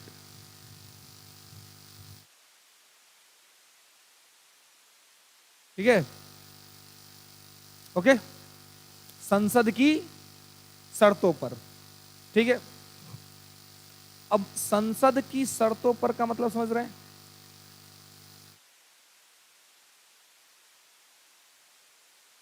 संसद की शर्तों पर का मतलब है कि संसद जो शर्त निश्चित करेगी, ठीक है। तो ये कह रहा है नए राज्यों का प्रवेश। इसका मतलब यह हुआ कि ऐसे राज्य जो भारत के सीमा में नहीं है, मतलब भारत के पास अभी नहीं है, तो नए राज्यों का प्रवेश एवं गठन। मतलब भारत के संविधान बनाने वाले लोग भी जो थे वो बहुत सुलझे हुए लोग नहीं थे, तो भी था परिस्थिति के हिसाब से चलने वाला आदमी सब, है ना। कहते हैं कि बेवकूफी और बुद्धिमानी में ज्यादा अंतर नहीं होता है जी, बड़ा महीन धागा का अंतर होता है। इस साइड है तो बुद्धिमान है, उस साइड चले गए तो बेवकूफ है। अब कोई आदमी आपको पूरा हालत खराब कैले है, भर के पटक दिया है, गला पर पैर रख दिया, बोला कि अब बोलो तुम्हारा क्या करे, मार दे। और वहां पर भी अगर आप पूरा छरिया रहे करें हम पूरा देख ले, वो अरे पगला अब तुम क्या देखेगा, ऑलरेडी तुमको वो देख चुका है। मन अगर खराब हुआ तो मैटर खत्म कर देगा वहीं पे। तो उस स्थिति में भी जाकर के अगर कोई आदमी कह रहा है कि हम तुमको देख लेंगे, तो बेवकूफ है कि बुद्धिमान है जी? बेवकूफ है। गांधी जी सीखिए, जब आप मॉडर्न हिस्ट्री पढ़िएगा तो 1942 में गांधी कहते हैं असहयोग आंदोलन, 1920 में असहयोग आंदोलन, नॉन कोऑपरेशन मूवमेंट। 1930 में गांधी कहते हैं सविनय अवज्ञा आंदोलन, सिविल डिसओबीडियंस मूवमेंट। 1942 में गांधी कहते हैं क्विट इंडिया मूवमेंट, भारत छोड़ो आंदोलन। दो जगह पर गांधी हाथ जोड़ रहे हैं। 1920 में करें असहयोग, हम कुछ नहीं करेंगे आपका भैया, आपको जो मन सो करिए, हम बस आपके काम में सहयोग नहीं करेंगे। और वो भी हिंसा बिल्कुल भी नहीं करेंगे, मारपीट तो बिल्कुल नहीं मचाएंगे। क्यों? गांधी को डर था कि हम एगो को मारेंगे, वो हमारा 10 गो को मारेगा। तो जब खुद कमजोर थे तो गांधी ने कहा कि असहयोग करेंगे, क्योंकि 1920 अभी तुरंत अंग्रेज सब फर्स्ट वर्ल्ड वॉर जीता था, पावरफुल था। 1930 में सविनय अवज्ञा आंदोलन, सविनय अवज्ञा, विनय के साथ आपके आज्ञा का उल्लंघन करेंगे। जैसे घर में पिताजी कहे कि अरे पानी पिलाओ, और आप कहे कि पिताजी हाथ में बड़ा दर्द है, थक गए हैं, नहीं दे, मैंने पानी दे पाने में असमर्थ हूं, पी लीजिए ना आप। तो हो सकता है पिताजी पी ले उठा करके, समझेंगे आपकी समस्या को। लेकिन आप अगर बेवकूफ टाइप के आदमी हैं तो आप कहेंगे पीना लीजिए पानी, बार बार हमरा गला उठाते हैं आप, हैं? अब पिताजी का कहीं मूड खराब भइल है तो उठा के 2 घंटा उपाय कर देंगे, कहते नहीं कर देंगे। तो मतलब विरोध करने का तरीका देखिए। जब गांधी कमजोर है, व्यवस्था कमजोर है, तो कह रहे हैं सविनय अवज्ञा, आप कह रहे हैं सविनय अवज्ञा आंदोलन। और वही 1942 जब अंग्रेज कमजोर हो जाते हैं, जब अंग्रेज कमजोर हो जाते हैं, जब सेकेंड वर्ल्ड वॉर में अंग्रेज घिर जाते हैं चारों तरफ से, तब गांधी कहते हैं क्विट इंडिया मूवमेंट, भारत छोड़ो आंदोलन। और तब कहते हैं करो या मरो, डू एंड डाई। मतलब वहां पर गांधी हिंसा करने की भी बात कर देते हैं, वहां पर भगाने की बात कर देते हैं। ये गांधी की स्ट्रेटजी है। तो गांधी बेवकूफ थे कि बुद्धिमान थे? बुद्धिमान थे। उनको पता है कि कब लड़ना है और कब पीछे हट जाना है। श्री कृष्ण का भी एक नाम है रणछोड़, उनका एक उपनाम है रणछोड़। क्यों? उनको पता था कि कब रण में रहना है और कब रण में नहीं रहना है। बहुत बार रण को छोड़कर भी रण को जीता जाता है। अब कोई आपको पटकले है, गला पर पैर रख ले है, कह रहा बोलो क्या कर दे, और आप कह रहे कि हम तुमको देख लेंगे, देख देगा तुरंत। वहां पे तो स्ट्रेटजी कहती ना कि हाथ जोड़िए, बोलिए भैया गलती हो गया, हमको मालूम ही नहीं था कि आपसे लड़ना इतना महंगा पड़ सकता है, माफी भी मांग के खड़ा हो जाइए। अब देखिए, चेक करिए इंटरनली कि पावर बचा है बॉडी में कि नहीं। अगर बचा है तो पूछ लीजिए वहीं पर हालचाल फिर से एक बार। अगर पावर खत्म है तो घरे जाइए चुपचाप, नहाइए धोइए, बढ़िया से खाइए पीजिए, घी वो पीजिए, केला दूध खाइए, ताकत बनाइए। अब फिर 10-15 दिन बाद अब उसको घेरिए, पूछिएगा जी उस दिन पटक ले था, अब बताओ। तो बोला उस दिन तो तुम हाथ जोड़ लिया था री। तो हाथ जोड़ लिए थे कि कमजोर ना हो गए थे, आज खा पी के आए बढ़िया सब, तू बताओ तोहरा हाथ जोड़े पड़ेगा। ये मतलब ये एक ठीक ठाक प्रैक्टिकल रूल हुआ ना। बुद्धिमानी तो यही हुई कि जान दे देना बिना मतलब का, शहीद हो जाना बुद्धिमानी है क्या? वो तो बुद्धिमानी नहीं है। तो जब हमारा देश कमजोर था, सब संविधान अभी तो आजाद हुए थे, उसी समय पाकिस्तान बना था, तो संविधान वालों ने कहा कि नए राज्यों का प्रवेश एवं गठन। तो नया राज्य कहां से लाएंगे? तो जो बाहर गया उसी को ना लेकर के आएंगे, जो बाहर गया है उसी को लेकर के आएंगे, दूसरा कहां से लेकर के आएंगे, है ना। तो उस समय तो लेकर के नहीं आ सकते थे, लेकिन संविधान सभा ने संसद को अधिकार दे दिया कि जब तुम पावरफुल होगे, जब तुम्हारे पास शक्ति आएगी, तब तुम क्या करोगे, तब तुम जो है वो क्या करोगे। याद नहीं दीजिए कैमरा में, स्मार्ट आदमी है आप, अपना क्या सोचते हैं। हम लोग जैसा आदमी आता है तो आप तैबे करिएगा। चलिए, तो यहां पर आप देखेंगे कि अब संविधान सभा को पता था कि भाई हम अभी तो नहीं, लेकिन भविष्य में भारत में मजबूत सरकार तो बनेगी, तो पहले से प्लेटफॉर्म बना करके रखेंगे तब ना होगा। अब बिहार में कोई बढ़िया फील्डे नहीं है जी, एगो मोइनुल हक, एगो रणजी का मैच खिलाया तब 2 सीआर बीच में से निकल गया पगला। तो यहाँ वर्ल्ड कप का मैच होगा जी हम लोग के यहाँ, तो सरकार का ना गलती है कि सरकार अभी तक एक बढ़िया स्टेडियम नहीं बनवा पाई। नहीं तो आईपीएल का इतना मैच अलग अलग जगह पे हो रहा है, बिहार में नहीं होता, होबे करता। तो जब फील्डे नहीं रहेगा तो खेलेगा कैसे आदमी? तो अगर ये आर्टिकल नहीं रहता तो पाकिस्तान को डराते कैसे हम लोग? तो संविधान बनाने वालों ने पहले ही आर्टिकल 2 डाल दिया, नए राज्यों का प्रवेश एवं गठन, कि भारत के सरकार, भारत की संसद को यह पावर दे दिया कि जिस दिन तुम शक्तिशाली होगे, जिस दिन तुम्हारे पास पावर आएगा, उस दिन तुम किसी को भी भारत में मिला सकते हो, तुम्हारा पावर है। बस जब पावर आएगा तो देख लेना। यह है आर्टिकल 2, नए राज्यों का प्रवेश एवं गठन। इसका प्रयोग उसके लिए होगा जो भारत के सीमा में नहीं है, भारत से बाहर है। तो इसी के तहत सिक्किम को भारत में मिलाया गया, क्योंकि सिक्किम पहले भारत का हिस्सा नहीं था, सिक्किम एक अलग स्टेट था ना। ओके,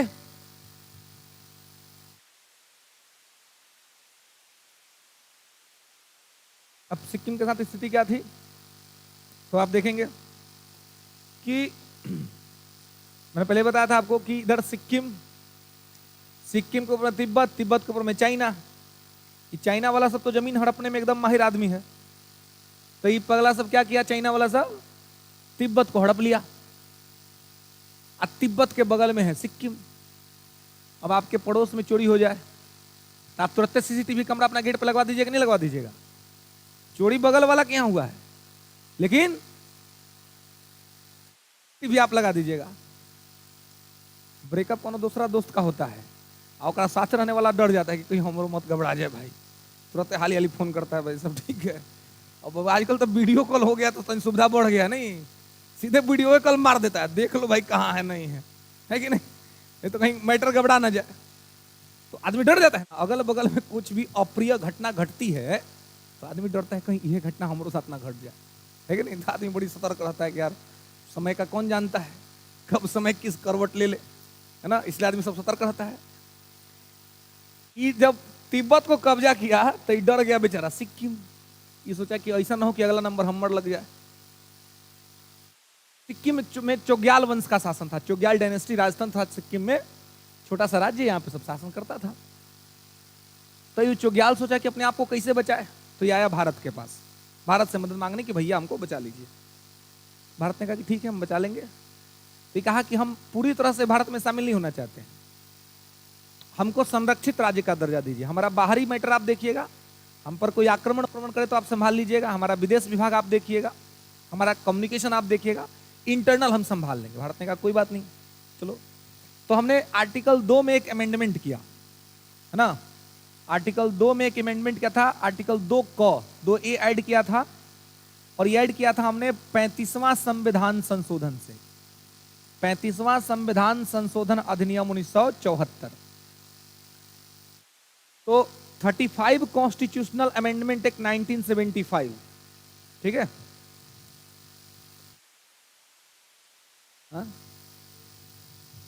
क्या 35वां, हाँ 2 क ये 35वां संविधान संशोधन अधिनियम 1974, 1974, ठीक है।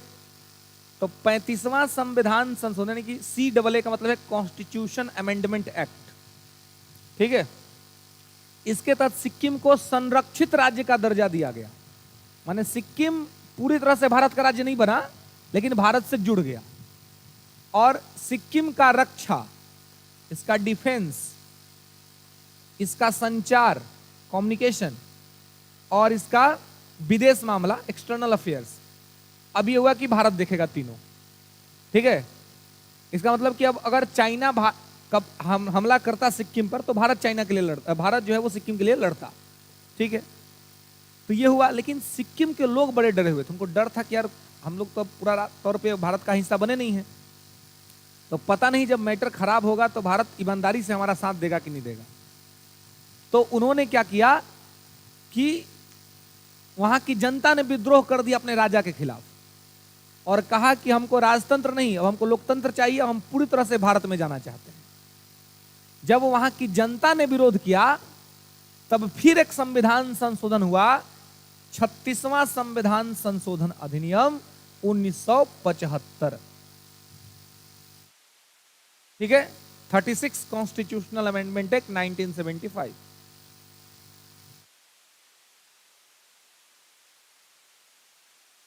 ठीक है, ठीक है।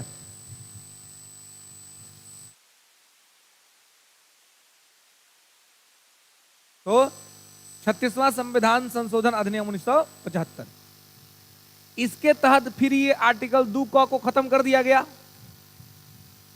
क्योंकि ये तो एक संरक्षित राज्य का दर्जा दे रहा था ना, तो 2 का खत्म हो गया, और सिक्किम भारत का पूर्ण राज्य बन गया। तो कभी कभी पूछ जाता है कि सिक्किम भारतीय संघ का कितने नंबर का राज्य है? 26,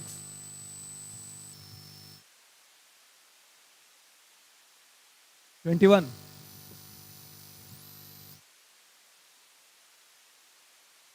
25वां राज्य। सिक्किम भारतीय संघ का 22वां राज्य है, ठीक है, 22 नंबर, है ना, 22 नंबर का राज्य। देखिए, जब आप किसी प्रश्न का गलत उत्तर देते हैं तो इससे 2 बातें पता चल जाती है। क्या क्या?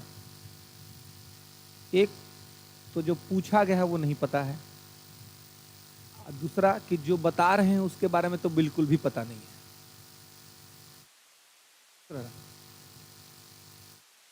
कि मतलब अगर वो बता रहे हैं और उत्तर नहीं, इसका मतलब कि उसके बारे में भी नहीं पता है। इसका मतलब ये भी नहीं पता है कि 25 नंबर पर कौन राज्य है, तब ना 22 वाला को 25 नंबर पर पहुंचा रहे हैं जी। सही, इसलिए कभी भी जब जवाब देते हो तो इस अप्रोच से भी ब्रेन में सोचना है ना, इससे गलत जवाब देने से बचेंगे, और इससे थोड़ा लॉजिकल बन पाएंगे कि हम लॉजिक्स के हिसाब से बोले कि भाई, है ना, केवल तुक्का मारने वाला आर्ट से नहीं, है ना। तो सिक्किम क्या बन गया? भारतीय संघ का 22 नंबर का राज्य बना और पूर्ण राज्य बन गया। तो अभी तक आर्टिकल 2 का जो प्रयोग हुआ है किस पे हुआ है? केवल सिक्किम पर हुआ है, बाकी किसी पर नहीं हुआ है। लेकिन इससे डरता है पाकिस्तान कि बनेबे किया है सब उसी के लिए। जिस दिन भारत सरकार का मूड खराब हुआ, आई दूगो जो मोटा भाई जो दिल्ली में बैठे हुए हैं, है ना, ये लोग किसी से चर्चा नहीं करता, अपने दोनों कान फोन पर बतियाएगा, कल देख लिया जाए, तो हाँ देख लिया जाए, बोले कांड हो गया। अब सुबह सुबह आप देखेंगे कांड हो गया। हाँ जी, वो 2 के तहत ही हुआ था, 2 के तहत हुआ था, लेकिन उसमें हम ऑक्युपाई नहीं किए थे कुछ भी, वो एक बार एक ट्रांसफॉर्मेशन था।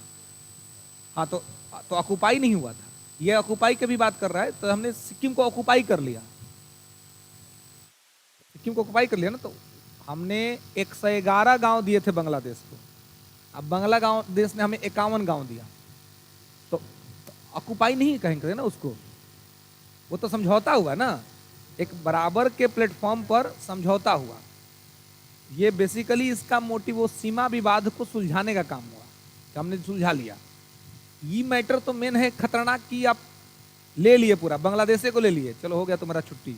1971 में मुजीबुर रहमान का तो हमें नहीं बनाया था तुमको, और हम ही तुमको अपने में बुला रहे हैं।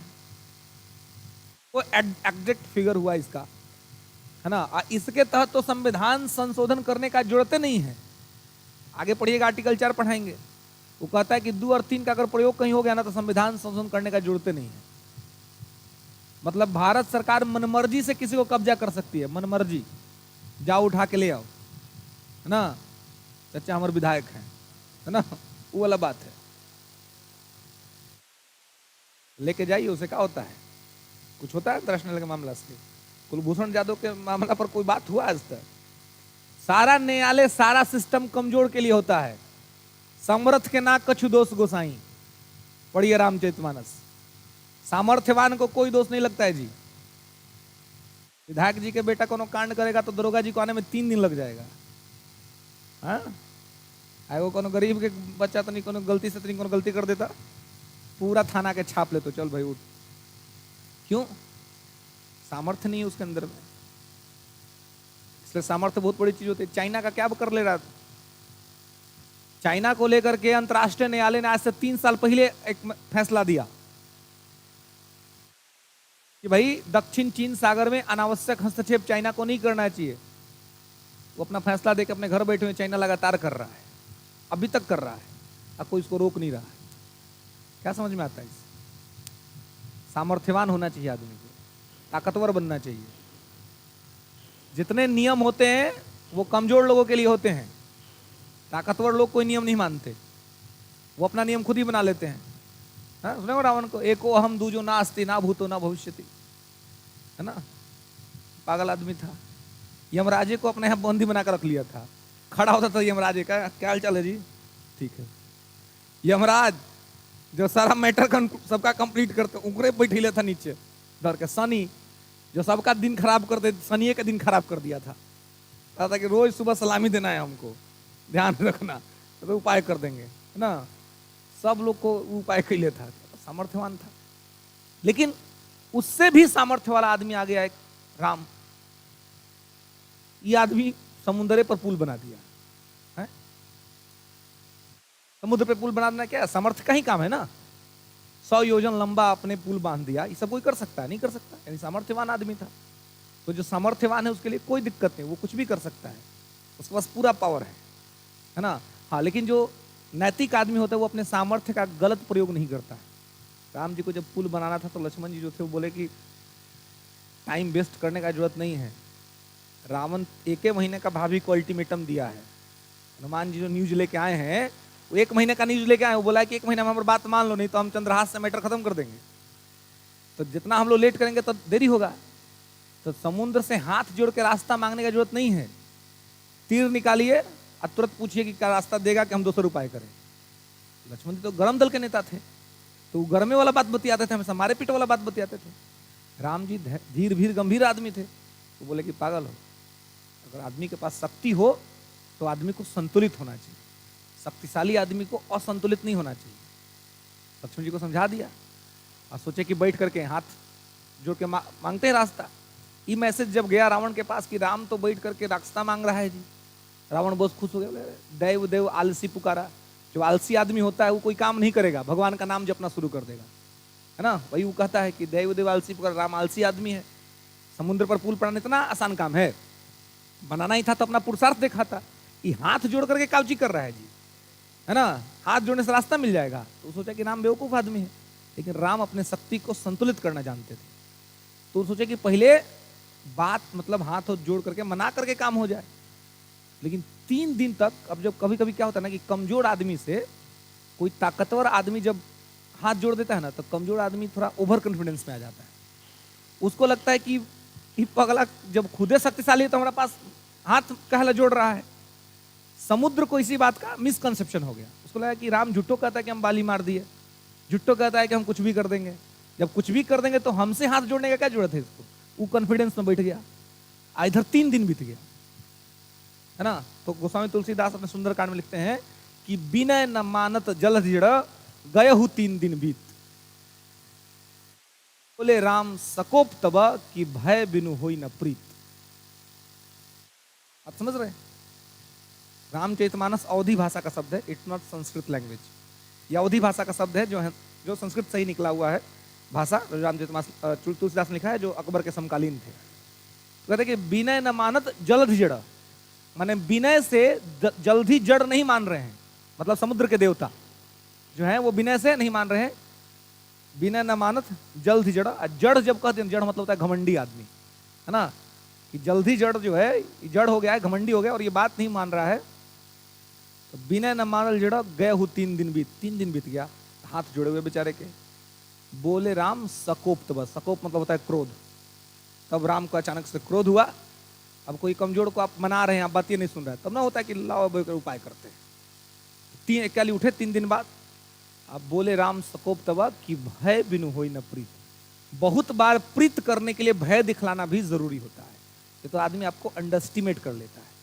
तो राम जी को अंडरस्टिमेट कर लिया था।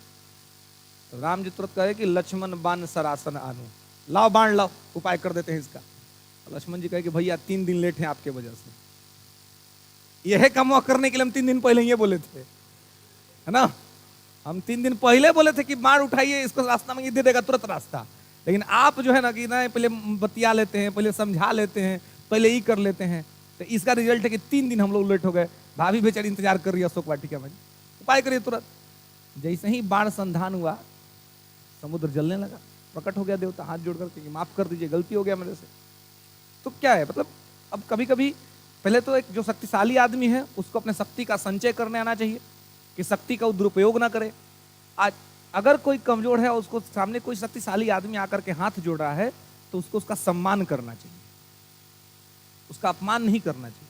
अगर आप अपमान करेंगे तो फिर इसका नकारात्मक रिजल्ट जो है सो आपको भुगतना पड़ेगा। उस तरह की स्थिति आपको बन सकती है।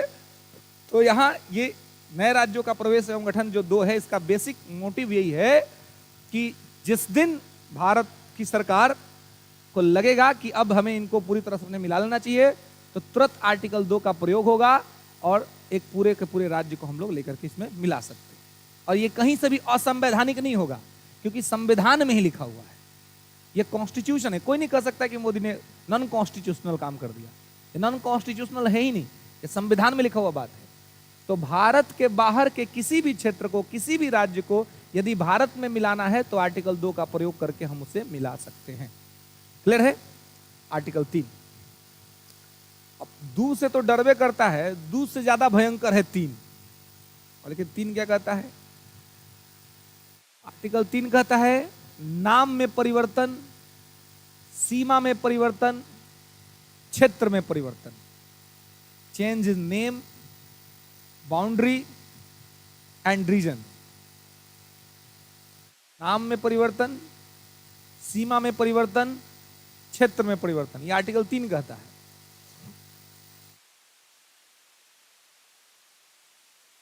नाम बदल जाएगा, सीमा बदल जाएगा, क्षेत्र बदल जाएगा, है ना।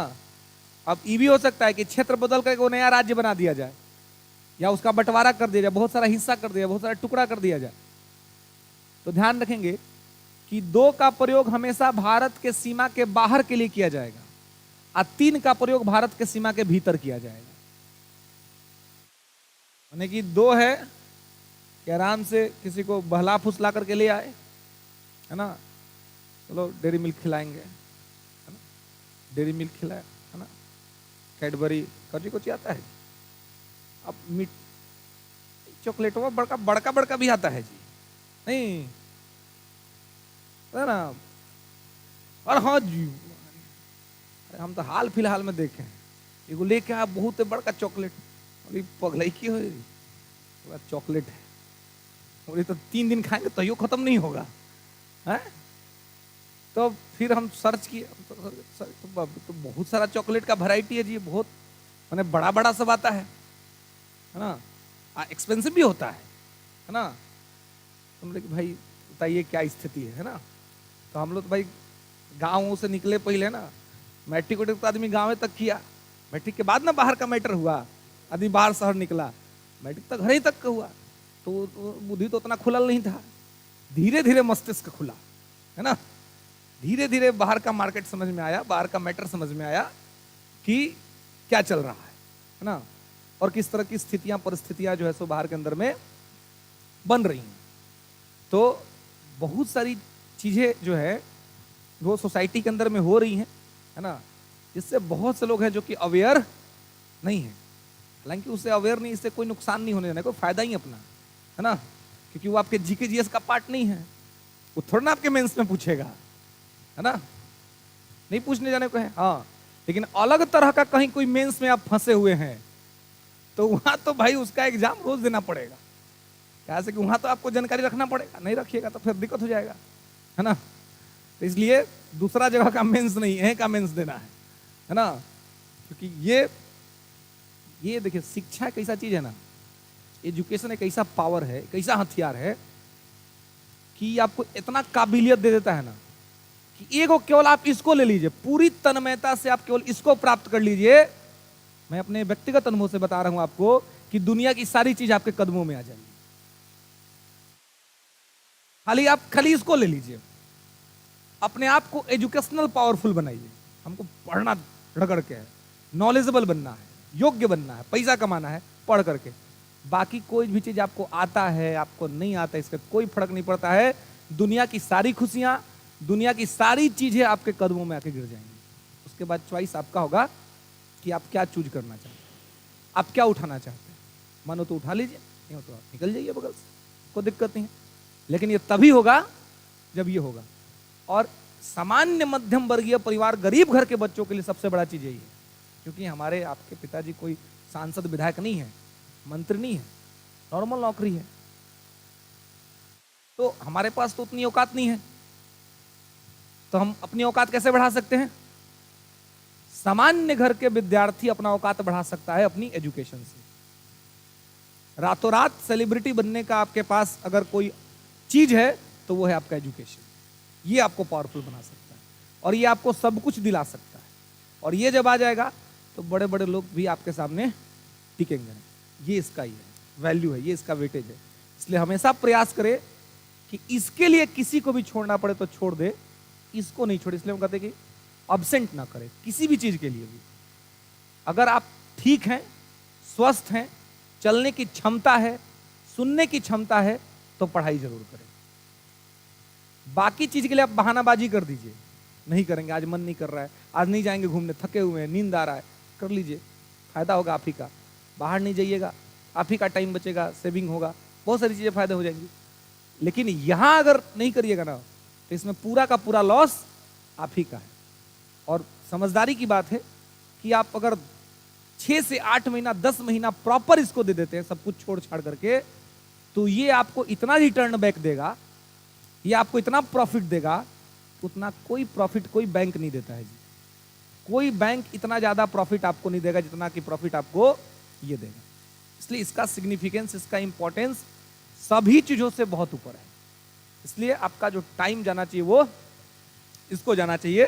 तो नाम सीमा क्षेत्र में परिवर्तन का मतलब है कि अगर कोई राज्य को हम ऑक्युपाई कर रहे हैं तो हम उसका नाम बदल सकते हैं, उसका सीमा बदल सकते हैं, उसका क्षेत्र बदल सकते हैं, या उसी में से कुछ हिस्सा उठा करके किसी दूसरे राज्य के हिस्से में दे सकते हैं।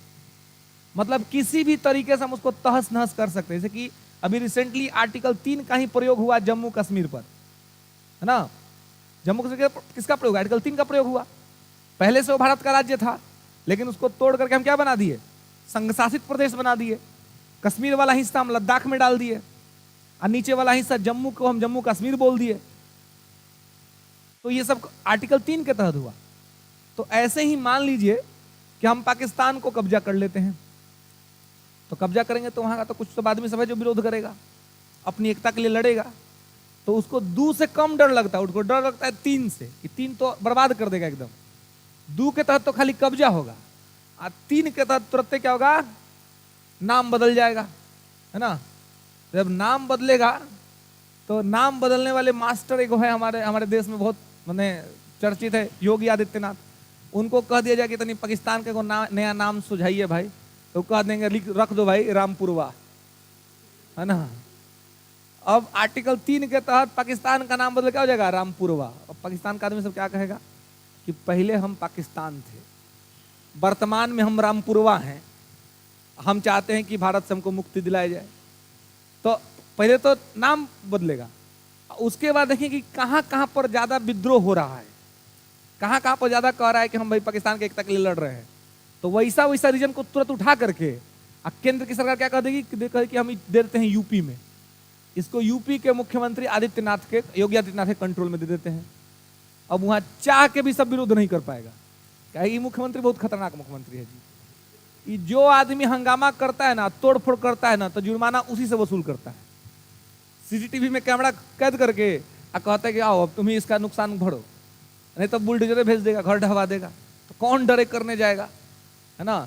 तो सीमा बदल देगा, क्षेत्र बदल देगा। इन्हीं से मिलता जुलता एक और मुख्यमंत्री है हम लोग के आसाम में, हेमंत बिस्वा शर्मा। छोटा स्टेट है आसाम, तो उनका काम ज्यादा चलता मैंने पता नहीं चलता, लेकिन बहुत खतरनाक मुख्यमंत्री भी। तो जहां और विरोध कहीं हो रहा है वो उठा कर कहां दे देगा, असम को। कुछ और जो सेंसिटिव जन होगा उस सीधे केंद्र शासित प्रदेश बना देगा, अमित शाह के कंट्रोल में दिल्ली, है ना। अब वहां होबे नहीं करेगा विरोध करो, काहे कि विरोध होगा ये लोग इलाज कर देगा तुरंत। तो आर्टिकल 3 जो है इनाम, सीमा और क्षेत्र सब बदल देगा। फिर आपको अपनी आइडेंटिटी के लिए ही लड़ना पड़ेगा, आपका आई कार्ड गुम कर देगा। तो इतना ही है आर्टिकल 3। 2 के तहत पहले मिलाएगा, 3 के तहत पूरा आपका स्थिति खराब कर देगा। तो ध्यान रखेंगे, 2 का प्रयोग हमेशा भारत के भौगोलिक सीमा के बाहर, और 3 का प्रयोग हमेशा भारत के भौगोलिक सीमा के अंदर। जो भारत संघ में आ गया उस पर 3 इंप्लीमेंट करेंगे, और जो भारत संघ के बाहर है उस पर 2 इंप्लीमेंट करेंगे। क्लियर है। इसके बाद है आर्टिकल 4, लिख लीजिए क्या कहता है आर्टिकल 4। केंद्र की सरकार को और ताकतवर बना देता है।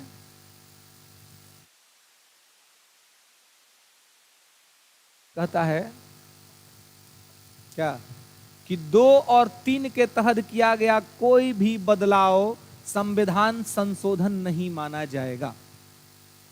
लिख लेंगे कि अनुच्छेद 2 और 3 के अंतर्गत किया गया कोई भी बदलाव संविधान संशोधन नहीं माना जाएगा। Under article 2 and 3 any changes in constitution, under article 2 and 3 any changes in constitution